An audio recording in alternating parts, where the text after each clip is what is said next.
Right. So thank you everyone for joining. This is, I believe, week 5 into the 14-week training that we are doing, Wi-Fi technology fundamentals training, and we are now into module 3. We are super excited about that. First module was more about the history and the fundamentals and basics of Wi-Fi, how the technology evolved, and the entire ecosystem around Wi-Fi technology, how standards bodies work, and so on. And then module 2, we talked about physical layer. And then now we are into module 3, which is one of my favorite areas, which is the wireless LAN medium access control layer, or the MAC layer. In today's session, we are going to talk about the fundamentals, the very basics about how an access point management and control functions work. And then as we go into this module, there are 3 more sessions after this, and then we'll go into more details about various aspects. So before we dive into today's session, let us recap what we did in the last session and in the last module, really. So module 2 was about physical layer, as I mentioned. We started module 2, we talked about frequency allocation. We talked about the various unlicensed spectrum that are available, 2.4 gigahertz, 5 gigahertz, 6 gigahertz spectrum. We talk about the concept of channel bandwidth, 20 megahertz, 40 megahertz, and so on. We described the various SPED spectrum technologies that were used in the early version of the standard. We talked about frequency hopping SPED spectrum, direct sequence SPED spectrum, and other technologies. We also introduced the concept of OFDM and how that technique works. And then we went into modulation and coding. We talked about the various modulation techniques, amplitude modulation, phase modulation, frequency modulation. And we said Wi-Fi generally uses the phase modulation and the QAM modulation techniques, which are the more spectrally efficient modulation techniques. So we went and explained all the different types of modulation rates and how they work and how they function. We explained the concept of coding. We talked about multipath, how a transmitter and receiver can communicate with each other, and how the signals propagate from the transmitter, go through various paths and get to the receiver. We introduced the concept of RSSI, signal to noise ratio, EVM. We explained what is spectral efficiency. We went through all of those in the second session. The third session, we went to the famous MCS table, and we went through all different combinations of the variables. We said that there are several variables like the modulation rate, the coding rate, the OFDM, the MIMO, and also different other things like channel bandwidth, and so on. These are all the different variables you can change to actually get different PHY data rates. So we explained how you actually can change all of these things to get the different PHY data rates that are used across many different standards in the Wi-Fi technology. Then we explained the concept of what is on the box on your access point, what is the theoretical throughput or data rates that are advertised on the box, but what you can actually expect when you use the access point in your house. What is the difference between physical layer data rates that are advertised and the throughput that you can achieve on the link. And then we introduced the concept of theoretical throughput. We explained the various different types of overheads that contribute to the decrease of the throughput, and we showed the theoretical throughput calculator Excel sheet. We shared that with everyone for someone to use, and then we explained the various things that happen in the real world, what to really expect in the real world. So we went through that in that session. And the last session, we went through the physical layer headers, the PLCP header, the PMD sublayer. We talked about the various header formats. We talked about the concept of preamble, which is needed for the receiver to lock onto the transmitter to start receiving the information. We talked about a clear channel assessment, or CCA, how that works, how the receiver will actually sense the channel to look for energy, and what thresholds it needs to look for when it actually wants to receive information, or when it wants to transmit information, how that works. We discussed all those things. And there's a lot of really cool technology and information that we covered in module 2. If any of you missed that module, all the recordings are now up on the website. We are a little bit delayed on updating the class notes and all of that. We apologize for that, but the recordings and the slides should be there pretty much immediately after the session, and you should be able to go back and watch those recordings. Okay, so now jumping on to today's session. So everything that I just talked about in module 2, physical layer, is only trying to solve one problem, right? All that amazing concepts and everything that we learned is really only trying to solve a very basic problem. Here is a transmitter and here is a receiver. How can this transmitter send information to this receiver through this medium? In this case, the medium is wireless. The medium could be wired, it could be air, it could be water, it could be whatever else, right? But in this case, it is wireless. Air is the medium, right? So this transmitter, this access point, sending information to this receiver, just one hop. And everything we talked about, how modulation works, how signal to noise ratio works, the different coding mechanisms we discussed. We discussed how the different channels, the different frequency spectrum, 2.4, 5, 6 gigahertz, 20 megahertz, 40 megahertz, 80 megahertz channel bandwidths, how rate adaptation works, how signal to noise ratio works, how RSSI works. All those things we talked about, everything is just only solving one simple thing. This transmitter sending information to this receiver. And this is only assuming that there is only one transmitter sending information to one receiver. And that is the only thing everything we talked about knows, right? But that's not how the real world works. In the real world, there is not just one transmitter and one receiver.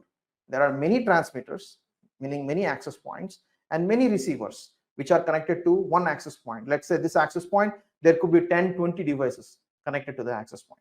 So there comes what we refer to as the multiple access problem. So there are multiple devices that are accessing a shared medium. So for example, let's say I draw a wireless LAN cell here, and I put like 2 or 3 devices talking to this access point here. Then they're all sharing the same medium, right? Now, if there is another network that is like 100 meters away with another set of devices that cannot hear this network, then it is fine, because that's in a completely different area. It cannot hear me, and we have no issues, right? But as long as I am within this wireless LAN cell, there are multiple devices trying to communicate with this device, and we need to figure out how to successfully conduct that communication. And that is mostly what we are going to talk about in the MAC layer. And today's session is also going to talk about those challenges. To start with a very simple example, let us assume that there is one teacher, and he is trying to teach a class, and then there is one student.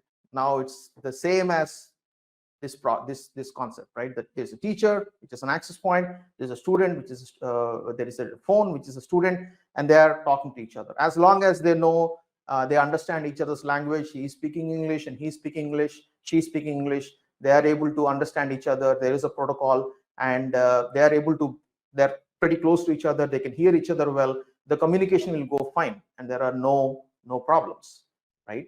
But as I mentioned before, the classroom has not just one student, there are multiple students, right? So, and they're all trying to talk to the teacher, and they're all trying to participate in the class. Now, how do you solve this problem when there are more than one students trying to basically talk to the teacher? How do you address that problem? They need to come up with some form of an agreement. Either they allocate some time slots and say student number 1 talks at this time, student number 2 talks at this time, and so on, or they come up with some method where the student says they'll raise their hand. So maybe student 1 raises his hand, and when he's raising his hand, the teacher will say, yeah, student, please talk. And then everyone else will see that the student is talking, and then they'll stop and they'll wait for their turn. There has to be some form of mechanism to actually have multiple access. What are those mechanisms is something that we are going to discuss. Now, of course, there is not just one classroom, there are multiple classrooms, right? So let's say there are multiple classrooms here in this particular school or college. Now they all need to be next to each other, and there is a multiple scheduling problem. Let's say there are many students in the college, or and they're all coming to the college. Now you need to figure out how to schedule. A particular student need to attend 4 or 5 different classes. A particular teacher needs to teach 4 or 5 different classes. There are many classrooms, many teachers, many students, and there is a problem of scheduling, how all the scheduling works. There is a problem of security, because when a student is entering a class, we need to make sure that that particular student has the authority as basically as enrolled to the class, and only the enrolled students can enter that particular class. So there is a security problem, right? And there are several challenges like this. To handle all these challenges, we need some form of administration in this particular school or college. So there is the school admin and there is a principal. For example, the school admin will schedule all the classes. They will say at this time, morning 9 a.m., this teacher is going to teach English class in this classroom. and all these students will attend that class, right? So there is scheduling of the class periods and so on. There is scheduling of the times, and all those things are done by the admins, right? There's a school admin, right? And there could be someone like a principal who is doing other things. Like principal could be setting some rules or some guidelines. The rules could be that you have to be in the school by 9 a.m. and if you are coming to school by 9:30, then you will be marked as late, right? And you should be in the school till like 6 p.m. And during the time where you are in the school, you need to follow a certain dress code, right? You need to have a certain type of discipline. You cannot use certain words. You have to behave with your fellow students in a certain way, right? You have to speak in a certain language. So there are certain set of rules and etiquette that is set up by the college or the school to maintain a certain discipline within that and within that school, right? And that is all part of the control and the management. So there is management that manages everything that happens within the school, and there are also various types of controls that are set to control various things within the school, right? So that is all overhead, right? Really what is happening at a fundamental level, this teacher wants to teach this student, right? And that is the only thing that is actual information, right? To make sure that this happens without any problems in a multiple access scenario, we have all this additional overhead. We have security, we have multiple access, we have scheduling, we have controls, we have management, we have all kinds of additional overhead that we create for every teacher here to be successfully communicating and teaching every student in the classrooms without any problem. So there is a lot of extra overhead that is needed. So now, what are the things that we need to worry about? As I was mentioning, multiple access, interference between classrooms, security, is the right student entering the right classroom, roaming, if the student is moving from one class to another class, are they actually moving properly, scheduling of all the various classes, managing the various management things that I was talking about, how to manage the various aspects of the class, and what kind of controls we need to put within the campus. So these are all the things that need to be taken care of. Now we will apply the same exact analogy to Wi-Fi, right?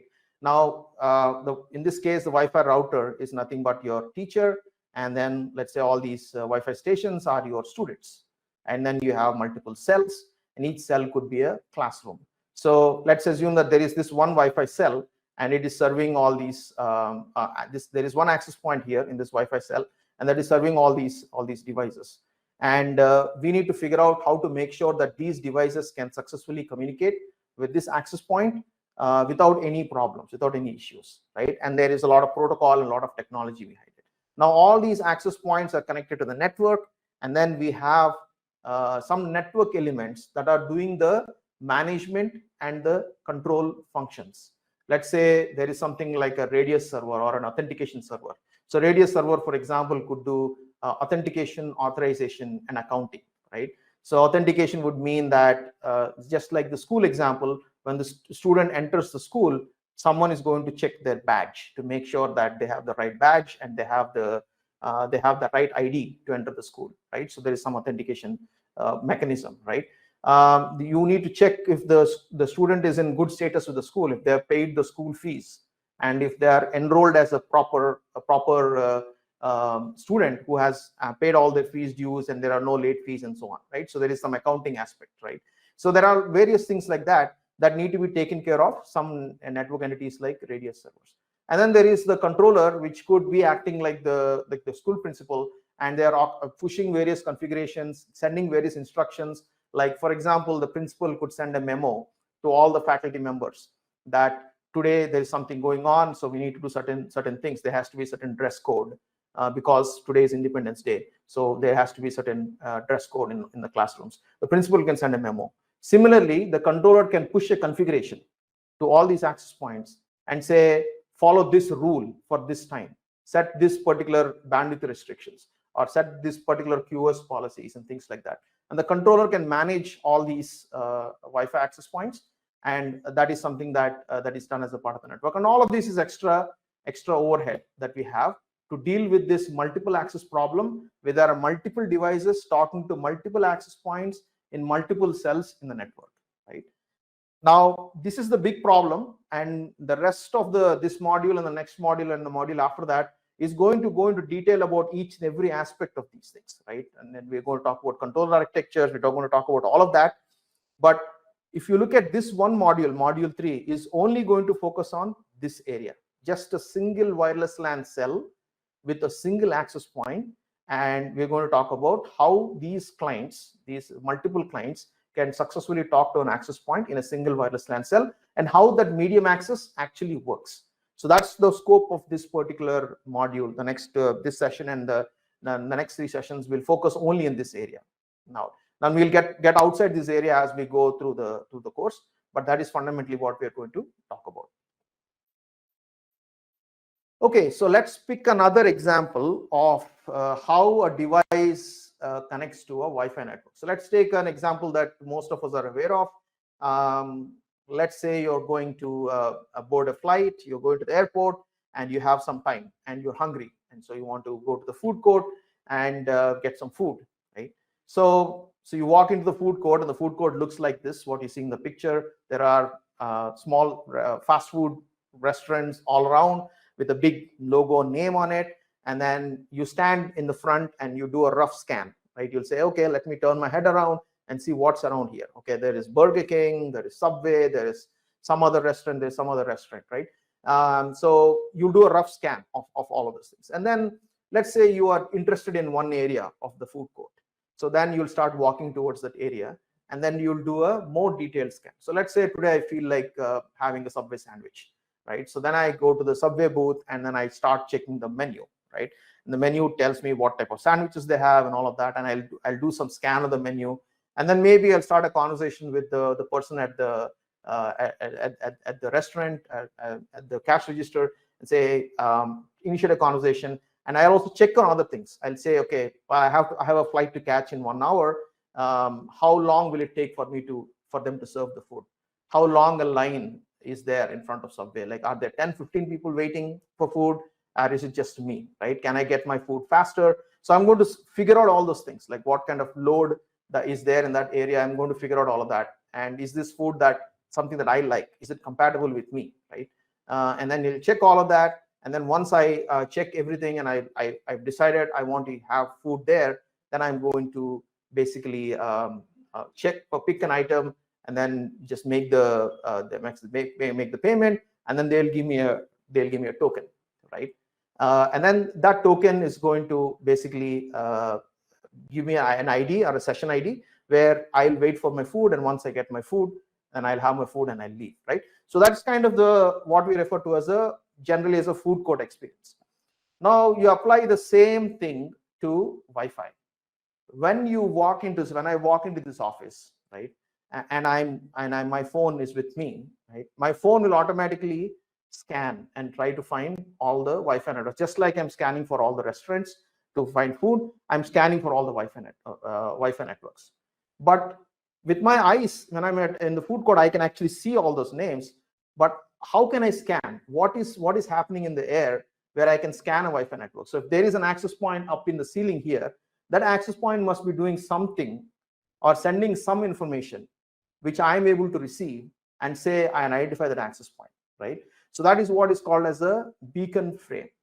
So every access point that you see, it could be a residential access point, it could be an enterprise access point, any access point that you see in any environment is constantly sending out what we call as a beacon frame. And a beacon frame is sent out once every 100 milliseconds. And it is broadcast in basically in its wireless LAN cell, right? So as the beacon frame is transmitted, then my device, my phone, can see that beacon frame, can hear to the beacon frame, and say, okay, I find a wireless network, and then I'm going to create that in my list of Wi-Fi networks, right? So a beacon frame is a fundamental thing for the access point to provide information, right? So what does a beacon frame contain, right? What is a beacon frame? Beacon frame is nothing but like the menu you saw on the board. So basically, it's the menu of all the Wi-Fi capabilities of that particular access point. Assuming that this access point is like a restaurant and it's advertising its menu. It is saying that I am such a so-and-so access point. I support Wi-Fi 5 standard, Wi-Fi 6 standard, I support these security mechanisms, I support QoS, I support load balancing mechanisms. I have all these capabilities, and it's a menu of all its capabilities, and all this information is included in the beacon, and that beacon is broadcast out, right? So now my phone can listen to the beacon and basically create a list of all the Wi-Fi networks that are available, right? Now, how does this work? There could be multiple access points, right, in different channels. If I come to my office here, there are multiple access points. They're all different channels. So periodically, my phone would tune to different frequencies, right? This is part of the scanning of the phone. And when it moves to each frequency channel, it will wait for a few milliseconds on that channel, and it will try to see if there are any beacons, right? And once it sees the beacons, then it will read those beacons. Basically, it's reading the menu, and it's saying, okay, this beacon is coming from this access point. It is the name of the network. These are its capabilities. This is the 11G access point or 11N access point, and it will read all the information and create the list of networks that you would see on your phone, right? So that's how the beaconing process works. We'll talk in more detail about beacon frame in the next session, and we'll go through all the information elements and explain what each part of the beacon frame does. That is coming up in the next session. But that is the general concept, is where every access point, it's advertising its capabilities for the world to know about it, and anyone can listen to that and create a list of networks. Just like we are looking at all the restaurants available in the food court, and we are creating a list of possible restaurants that we want to go to. Okay, so here are a couple of very important terms that we need to remember, especially if you are new to Wi-Fi. These terms that you definitely need to remember. One is basically what we call as the basic service set, right? I didn't write that down here, but if you look at this picture here on the right-hand side, there is this cell or a circle drawn around this access point. So let's say this is an access point, right? Now we all know that this access point has omni antennas, which means it's transmitting in all directions, right? So based on the amount of transmit power this access point has, it can transmit to a certain amount of distance in all directions. So you can imagine a big circle around it. Let's assume that it's a 100-meter circle, right? And the range of this access point, meaning the radius of that circle, is 100 meters. So 100 meters from here to in all directions, this access point signal can travel, right? So that is an imaginary cell, a circle that is drawn around this access point that actually indicates the range or the coverage of this access point. So any device that is within this circle, 100-meter circle, will be able to hear this access point. If they are close to the access point, you'll hear it at a good signal. If you're far away from the access point, you'll hear it at a bad signal. But either way, you'll be able to hear this access point. So that cell is referred to as a BSS, or a basic service set. It's called basic service set, right? Now, if you take multiple basic service sets, multiple access points, multiple cells, and put them together in a network, that is called as an ESS, or an extended service set. So these are some of the basic terms to remember: basic service set and extended. Basic service set is a fancy way of saying this is your wireless LAN cell of a single access point. Now, under this, you have two terms you need to remember. One is what we call as an SSID, or a service set identifier. Service set identifier is nothing but the name of the Wi-Fi network that this particular access point is broadcasting, right? So this particular access point could have one or more networks, and it's advertising a network. In this case, the SSID says it's Sunny Wi-Fi, and that is the network name that my device will pick up to connect, right? So it's basically the name of the network. The BSSID, on the other hand, is basically the BSS identifier, or the basic service set identifier, which is also in some ways the MAC address of the access point, or the physical ID of that particular access point. So every access point will have one physical ID, right? And that is the MAC address of the access point, right? Now the SSID is a logical thing. So the same SSID can exist across multiple access points, but each access point will have a unique BSSID, right? Now, of course, if you have multiple wireless networks on a single access point, then a single access point could also have multiple BSSIDs. But let's keep that aside for a second. That is, I don't want to get into that complication. But for now, let us assume that a single access point has one physical address, which is referred to as the BSSID. Now, if I'm in this office and if I'm connecting to our network, so if I look at the list of my networks, I'm in our office and then there is a Candela office network, right? This network, so our building has 5 floors, and this network is available anywhere I go within these 5 floors, right? This Candela office network. And there are several access points that actually cover these 5 floors here. Now, when I move from one location or one floor to another floor or one room to another room, I might be moving, meaning the phone might be moving from one physical access point to another physical access point, right? That is, so one physical access point to another physical access point. So, but it is actually still connected to the same Wi-Fi network, right?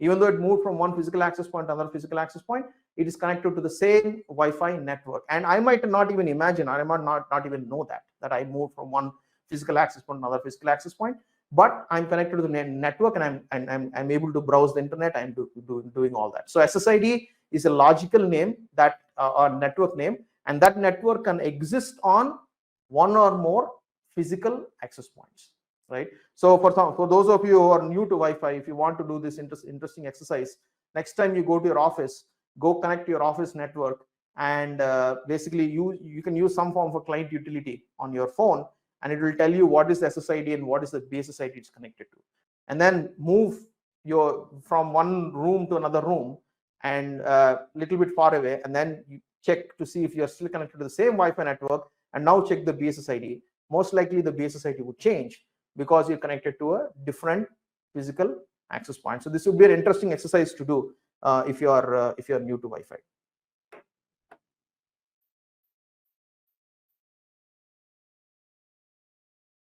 Okay, so the various functions of an access point. So what are the various functions of access points? Just like we talked about the college example, there are 3 different areas where access points do a lot of work. One, what we refer to as the management plane, and there is a control plane, and then there's the data plane. So the management plane is where we're advertising all the capabilities of the network, right? So basically, the management plane will advertise the different capabilities of the network. So it is managing the client connections, it is managing the security, it's managing mobility, it's managing how much load is on the network at any given time, it's managing power, QoS, and number of other areas are part of the management plane of the access point, right? And then there is the control plane. The control plane is handling flow control, power save mechanisms, and medium access control, and a number of other areas, right? And then we also have the data plane, which is the actual data transmission, right? So in this session, we are going to mostly talk about the management plane and the control plane functions, basically. One of the main aspects of the management plane is what we refer to as scanning, right? So we talked about scanning. Scanning is the first step when a station joins to the AP. It needs to scan, just like we took the restaurant example, where we are actually able to connect to the basically scan the different types of restaurants and available, and then we're able to pick a restaurant. Similarly, the client device, when it comes to the Wi-Fi network, as I mentioned before, would do scanning. So there are 2 types of scannings. There is one we refer to as an active scanning, and then there is a passive scanning, right? So passive scanning is where the radio of this particular phone would tune itself to different frequency channels across the 2.4, 5, and 6 gigahertz bands, and at each one of these channels, the device would scan or passively scan for a certain amount of time, which means that it's only receiving information, right? And it is actually listening to all these beacons, and it creates a list of all these beacons that are coming from all these access points, and it populates a list. Just by listening to the beacons, it will create a list of Wi-Fi networks, basically. So that is what is called as passive scan, right? And as I said, it will tune to all frequency channels and make a list of all the Wi-Fi networks available.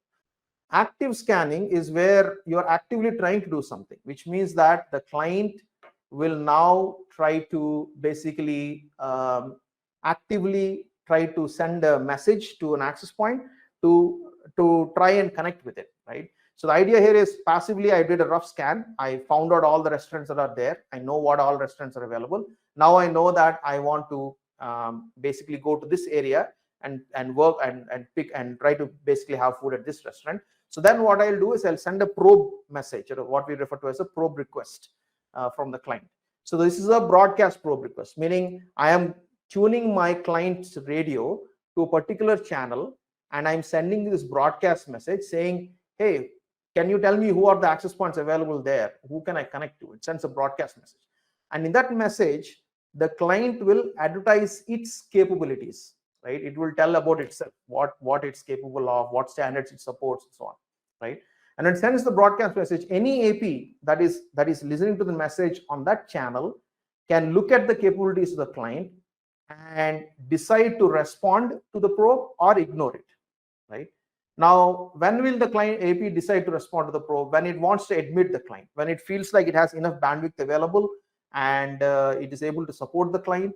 There is a match of the capabilities between the client and the AP. The AP will look at a number of other factors, and then if it says, okay, I can provide bandwidth access to this particular client, I can admit him, and so then the AP will send a probe response.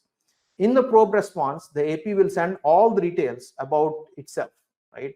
What type of capabilities it supports. Basically, its own menu of all the things capabilities it has, and it sends all the information to the client. The client, when it receives that information, says, okay, fine. I mean, I think this is an AP that I can connect to, so let me initiate the connection process. So the scanning process, again, to summarize, passively you can do it, or once you narrow down to the 1 or 2 APs that you want to connect to, you do an active scan, and then you try to figure out which AP you want to connect to. And once you see that the AP is compatible, then you can start initiating the connection process. So here is a Wireshark capture of how the passive scanning and active scanning looks. You can see basically these are beacons from different access points. So if the client tunes to a particular frequency, it can just listen to these beacon frames. And for just to remind those of you who have not been following these sessions before, we are going to use Wireshark a lot in the coming sessions. Wireshark is this magical tool that can look at packets in the air and show them in bits and bytes and words. So you can actually go and look at what's actually happening on the air. So you can see that on the air, there are a number of beacon frames. And when the client tunes to that channel, it can listen to these beacon frames and do passive scanning that way. If it wants to do an active scan, the client, this is the client device, is sending a broadcast probe request message to anyone in the channel. And then this access point chose to respond to that probe request using a probe response. So this is what is called as a active scanning. And the probe response, if you extend that probe response and look at the details, it will have all the details about that particular access point. And then the client can use that information to either choose to connect to it or not connect to it. This is an example of active scanning and passive scanning. So once the scanning is done, the next step is, how does the client connect to an access point, right? So this is the basic connection process. So the very basic connection process follows these steps. We already talked about the beacons, the AP sending the beacons. The client creates a list of networks. He sends a probe request. The access point sends a probe response. And after that, then there is the authentication step. This is where the student is entering the campus, and someone needs to check the ID, right, to make sure that this student is a enrolled student. So there is an authentication process. In the basic .11 standard, there is a very basic authentication process, which is basically a simple exchange of authentication request and response. But there are a lot more complex authentication methods, security methods, which we'll cover in the next module. So if you're using open authentication, then this step of authentication request and authentication response is very straightforward. Now, what are these frame formats? What are the headers? What are the details inside each frame? And how do the exchanges happen? That is going to be covered in the next session. In today's session, I'm only covering the basic concepts. What are the contents of each of these frame and what do they do? We'll cover that in the next session. So after the probing is done, basic authentication is done, and then the client decides, okay, now I'm going to commit and I'm going to connect to this access point. So he sends in what we refer to as an association request right? Which basically is a unicast frame. So this association request is going only to this access point, because by this time the client has already committed to actually connect to this access point, right? And then we have the client, the access point will respond with an association response, and in the association response it will issue the client an ID. Just like in the restaurant case, you actually pay the money and then you get a token, right? And the token gives you basically for that particular session where you are when you're having food, that token applies to that particular session. Now let's say 6 months back you come to the same airport and you go order food at the same restaurant, you might get a different token, right? But for that time, that is a token and you get an association ID, right? And that is your ID for that session, right? So that's how basic client connection process works. This is basically a wide shot capture showing the basic client connection process. You can see the probe request coming from the client that was acknowledged, and then the AP, in this case Retries AP, is sending a probe response, and then the authentication phase, authentication request, authentication response, association request, association response. And by this time, when all these frames are done, the client is associated with the access point. So that is when you connect from your laptop or your phone, that is when you say Wi-Fi network is connected, and then you'll start seeing the bars on the laptop or the phone. That means you're connected to the Wi-Fi network. That does not mean you have internet connectivity, right? It only means that you're connected to the Wi-Fi network at layer 2, at the lower layers, right? At a Wi-Fi level, you're connected, right? Now, after that, there is a whole another process to connect to the internet. Of course, you need an IP address. So at this point in time, your client doesn't have an IP address, so that it connects to the DHCP server on the network, and the DHCP server could exist on the Wi-Fi access point. Remember, we talked about the difference between access points and routers in one of the earlier sessions. So if the router functionality is on this unit, then the IP address is issued by this unit. If it is an enterprise access point, then it's provided by some other entity on the network. So then there is this whole DHCP process, and then and once that is done, the device gets an IP address, and then we start sending and receiving data, right? So that is how a simple client connection process works. So let us look at data transfer and this concept of retries. So now we said, okay, the basic client connection is done. We have done probing, we found the network, we checked compatibility, we associated, we got an ID, and all that part is done, right? So now it is time to actually send information. Now it is time for the teacher to teach the student, right? Already the enrollments are done, the orientation is done, the security handshakes is done, you got your ID card, you entered the classroom. Now you need to start communicating with each other. That is the real thing we are here for, and that is data transmission. So how does data transmission actually happen, right?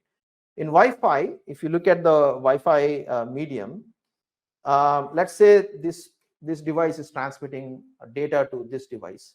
So he sends a data packet and he receives the data packet. But how does the transmitter know that the receiver received the data packet, right? If it is a wired link, a wired connection, then the chances of that packet being lost or that frame being lost over a wired link is very, very low. So you can assume that your packet error is almost zero or non-existent on a wired link. But this is a wireless link, remember, and there could be range issues, there could be interference, multipath, all these other things we talked about in the physical layer, modulation, different rates, SNR, all these other things could actually cause a packet error when this guy sends a packet from here to here, right? So since wireless medium is an unreliable medium, Wi-Fi uses this concept called stop and wait protocol, which is what we also refer to as an acknowledgement-based protocol. So basically what stop and wait means, that the client will send a data packet to the access point, and then it will stop and it will wait for something called as an acknowledgement, right? And there is a timeout for that. So if it doesn't receive the acknowledgement within a certain amount of time, then the client will assume that the AP did not receive the packet, right? And so what it will do is it will retransmit the packet, right? And then it will wait for an acknowledgement again. If it did not receive the acknowledgement again, then it will assume that the retransmitted packet is also lost, and then it will retransmit again, and then it will keep trying and trying and trying several times before there is a retransmit time limit There's retransmission limit. So which means that the protocol might say you can retransmit up to 10 times. And after you retransmit the frame for 10 times, if you're not able to still successfully get an acknowledgement, then you give up and then you move on to the next frame, right? So this is what's called a stop and wait protocol, where you send one data frame, you wait for an acknowledgement, and then you send the next data frame, wait for the acknowledgement. So it's very similar to the postal system. For those of you remember, used to be this telegram system or this courier system with acknowledgement. You can opt that. You can say, I want this letter to be delivered with acknowledgement. So what that means is, when you send the letter from sender to the receiver, the postman who's delivering the letter at the receiver side needs to get a signature from the receiver, and they need to basically send that acknowledgement back to the sender saying that they actually received the mail, right? And so that's what's called the acknowledgement concept. Now, why retries can happen? There are multiple reasons why retries can happen. One is the basic example: the transmitter is sending a packet and it gets lost. It doesn't get to the receiver, right? For various reasons, because of bad channel conditions, because of bad SNR, whatever it might be, right? That could be one option, right? And so the sender will wait for the timeout, and it did not receive acknowledgement because this packet got lost, and it will retransmit the packet. So that's one possibility. The other possibility is the sender sent the packet, the receiver received it, and he sent an acknowledgement, but that acknowledgement got lost, right? So that is interesting. So that then the sender thinks, okay, I don't know, I didn't get an acknowledgement, so that means the packet might have been lost, right? But in reality, what happened was the packet was received, the acknowledgement was lost, right? And then the sender would wait for the timeout and retransmit the packet, right? And now the receiver has a duplicate because he received the original version and he received the retransmitted version also. Now it needs to figure out how to avoid the duplicate, right? There is another option where the sender sends a packet, the receiver receives it, and he sends an acknowledgement, but somehow the acknowledgement arrives at the sender after the timeout value, right? So this is your timeout, and after the timeout you get the act, which means that by the time you've already retransmitted the packet. So for example, the receiver could be at very, very far distance. It could be an outdoor Wi-Fi mesh network, a point-to-point link, which is 10 kilometers apart, right? If they're 10 kilometers apart, when you send a data packet, it takes time for the data packet to travel to the destination, and then the acknowledgement packet takes time to come back, and within that you might actually cross the timeout value and you retransmit, right? This actually happens in outdoor long-range Wi-Fi networks, right? And then you lost, and then you retransmit the packet. So these are various ways in which you can trigger retries, right? And this is a quick packet capture of how retransmissions work. You send a data packet, and then you basically that's not acknowledged, and then you resend the data packet. This time, when you send the data packet again, you set something called as a retry flag inside the packet. Now we'll go through this in more detail in the next session, but you set the retry flag, which means that the receiver will clearly know that this particular packet is a retransmission of a previously sent packet. So if it received the previous copy also, then it will drop one of them, and it will only keep one of them because it knows it's a duplicate, right? So there is a retry flag within the data transmission. So just to summarize, data transfer, simple data transfer. The transmitter will send data packet, the receiver will send acknowledgement, the transmitter will send the next data packet, and that process keep continuing. If for some reason at any point there is no acknowledgement coming, the transmitter will retransmit the packet. So that's how basic data transfer works. So now let's talk a little bit more about different types of how the client would connect to an access point. Again, I'm only really touching on the basics. We'll go into a lot more detail in the next session. So if you connect to a Wi-Fi network, let's say you go to your friend's house, or you go to like a hospital or someplace, and you want to connect to the network. Normally, you'll not find an open network. Most networks have security enabled, right? If you find an open network, then you get lucky, and then you might connect to it and connect to the internet. But pretty much most networks are not open. So when you go to your friend's house, you say, hey, what's the password for your Wi-Fi network, right? And your friend will tell you the password, you'll enter the password, and then you connect to the network. So what is happening behind the scenes? What is happening behind the scenes is your client now has the password that is already entered in your access points. If you go to your access points user interface, there should be a place where you can enable certain type of security, and then you can enter the password there, right? So now the access point has the password. Now the client also has the password because my friend told me the password when I want to connect to his Wi-Fi network. So now since both of us have the password, we can actually start talking to each other, and we can basically use that password to what we call as generating secondary keys or session keys, right, to encrypt the traffic. So there are two aspects of security. One is making sure that the client and AP are authenticating each other, and they're making sure that there is mutual authentication. And then the second aspect is encryption. So once the AP is admitting the client as a valid client, then they need to generate some keys so that they can encrypt all the information that is being transmitted between the AP and the client, so that no one else can hear that conversation, right? So there is authentication and there is encryption. There are multiple things that happen. I'm not going to go into that right now, because we have an entire module for security, and we have like 4 hours of material that we plan to talk about security in a lot of detail, and there are so many different types of things that we're going to talk about that. We're going to cover that there, right? Then there is another method, what we call as connection using the browser. So if you're going to a hotel, for example, right, you connect to the hotel Wi-Fi network. So normally what I do is I try to connect to the hotel Wi-Fi network. It says it's open. The network is open. There's no password or anything. I'm very happy. You say, okay, let me connect to the Wi-Fi network. I connect, and then I try to open a browser, and that's when it redirects me to the hotel Wi-Fi page. So then I realize that I'm actually not connected. I'm only connected at the Wi-Fi level, but at the network level, I'm still not connected. So then it redirects me to the hotel Wi-Fi page, and there I have to enter my room number, my last name, password, and all these other things. And it takes me through what we call as a captive portal login process, or a web authentication process. So there is a whole process behind it, and that process needs to be followed when the client connects to the access point using that method. Again, I'm not going to go through the detail right now, but we'll cover that in the detail in the coming sessions. Then there is another important management function. So far about management functions, we talked about basic client connectivity, probing, authentication, association. We talked about how data transfer works, and we talked about client connectivity using security and so on, right? These are all still management functions, right?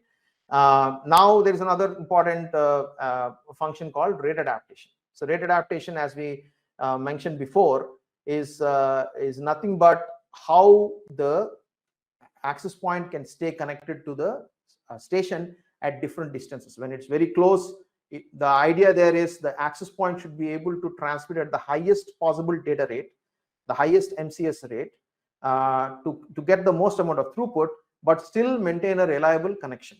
But as you move farther and farther away in your cell, as we mentioned before, the signal to noise ratio will drop, and so you cannot maintain the higher modulation rate. And so there has to be some form of a rate adaptation algorithm where the transmitter will decide when to drop to the lower data rate. For example, let's say the transmitter is sending a data packet and he receives acknowledgement. It says, okay, I'm receiving acknowledgement, it's great. So that means that that receiver is able to receive. The channel is very good. Like, let's say a few seconds later, he sends a data packet and the receiver is not acknowledging it. Maybe by the time the receiver went a little bit farther away, right? So now the transmitter is not getting the acknowledgement. So the transmitter will now assume, okay, I'll retransmit. So he'll retransmit, he's still not getting acknowledgement. Retransmit again, he's still not getting acknowledgement. So then the transmitter realizes, okay, there's probably some channel problem, meaning maybe the receiver moved far away. So I need to actually use a lower MCS rate. So I'll drop from 54 Mbps to 48 Mbps, and I'll try there, right? And maybe I'll be able to create a connection with the client, and so he'll try to transmit it at a lower data rate. And if he gets an acknowledgement at that lower data rate, then he'll say, okay, then this data rate seems to be working for this channel condition. So let me communicate with that data rate. It's very similar to, for those of you who fly, you can see how when you're flying at 30,000 feet, when there is the weather is not very good, the pilot will say, let me try a little bit higher altitude and see if I have like a smoother air. If it's not working, let me go down a little bit and let me see if there's a smoother air. So they'll try to change the altitude a little bit to find the place where they're not having any rough air, right? So similarly, you can actually try different data rates up and down to see where you can actually get the best throughput while you have the reliable communication. So that's called rate adaptation, right? And there are a lot of rate adaptation algorithms. Most of them are proprietary. There is no standard for rate adaptation, but that is also something that's very, very interesting and fascinating to follow. So you can see from this particular capture that this particular API was transmitting at 54 Mbps, sending a ping request, did not get any acknowledgements, and it kept dropping all the way up to 1 Mbps because it was not getting acknowledgements anywhere, right? You can see how it's dropping its the data rates basically. Another basic function here is there is physical carrier sensing. We talked about physical carrier sensing in the last session. We talked about how the receiver looks for any energy on the air and it does clear channel assessment. So that's physical carrier sensing. But there's also something called as a virtual carrier sensing, which uses this concept of RTS and CTS frames. It is used to avoid something called as hidden node problem. And that is also part of the control functions of an access point, right? So what is RTS, CTS, how that works? I'm going to cover that in more detail in the next session. In the interest of time, I'll move on right now, but I'll cover that in more detail in the next session. And there are other functions, managed functions. Remember the college example I gave, where let's say they are scheduling, they have a limit and say, okay, in a particular classroom we can only have 30 students per teacher. So the student to teacher ratio is 30:1. So let's say another 10 students enrolled into the college. So now they have a scheduling or the management problem. They say, okay, I cannot have more than 30 students in a classroom. So maybe I need to put the remaining 10 in a different classroom, or maybe I create a new classroom for these additional students. So that is something that the management needs to figure it out. So that is called as load balancing. Similarly, access points do something called as load balancing. If there is too much load, too many devices connected to the current access point, they can deny an association to a new access point and force that particular device to connect to the neighboring access point, for example, right? So there are functions like that are load balancing. We'll go into that in more detail in the coming sessions. There are other things like band steering, where remember that most access points now have multiple bands. There can be 2.4 gigahertz, 5 gigahertz, 6 gigahertz bands. The 2.4 gigahertz, if you remember from the last module, has less spectrum. It has only small number of non-overlapping channels and less spectrum. You use 20 megahertz channel bandwidth. 5 gigahertz, you can do 40 and 80 megahertz channel bandwidth. You have more spectrum. 6 gigahertz, you have even more spectrum, right? So now when the clients are connecting to the access point can say, well, this client seems to be supporting 5 gigahertz, and I don't have any clients connected in the 5 gigahertz band. So let me move this client from 2.4 to 5 gigahertz band. And so it will steer the device from one band to the other band, and hence it's called band steering, right? So that could be a function of the access point. How the access point does the band steering, what algorithms and what metrics it uses, we'll discuss that in the future sessions. So these are still part of the management and control functions of the access point. There's also something called as legacy protection. Remember, I mentioned this quite a bit. As you progress to newer and newer standards like Wi-Fi 4, 5, 6, 7, most technologies have this requirement of what we refer to as backward compatibility, which means that if the Wi-Fi, let's say this is a Wi-Fi 6 access point, and this could be a Wi-Fi 6 phone, they can talk to each other fine. But let's assume that this is a Wi-Fi 4 phone. It should still be able to talk to this access point, even though this is Wi-Fi 6. So which means that the technology needs to be backward compatible. And for that, there is this concept of what we call as legacy protection, right? So what does legacy protection mean? Let's say this is a Wi-Fi 6 super fast Wi-Fi router, and this is a Wi-Fi 6 device, and they are about to talk using the very high modulation MCS rates, like 1024 QAM, higher order modulation rates. But let's say there is a third device, another device here, which is a legacy device.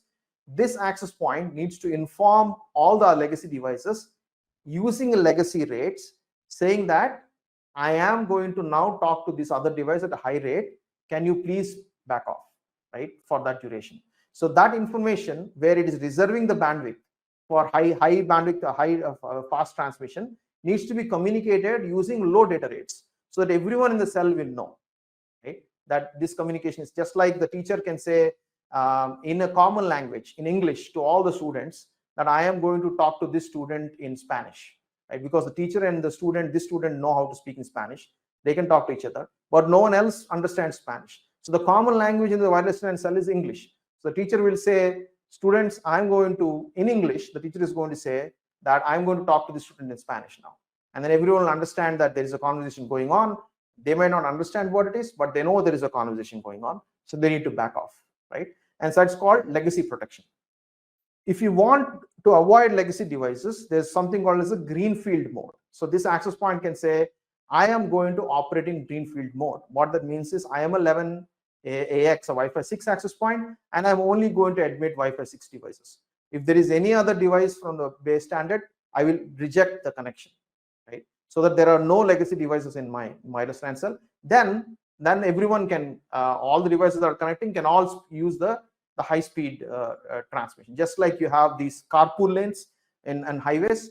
So those lanes are dedicated for faster cars, and you want to go and dedicate those kinds of things. So something like that, you can create a what we call as a Greenfield mode.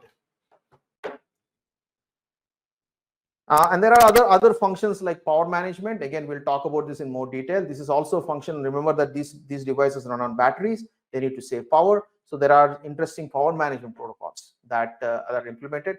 We'll go through this in more detail in the coming sessions. There are also some things like DFS or dynamic frequency selection.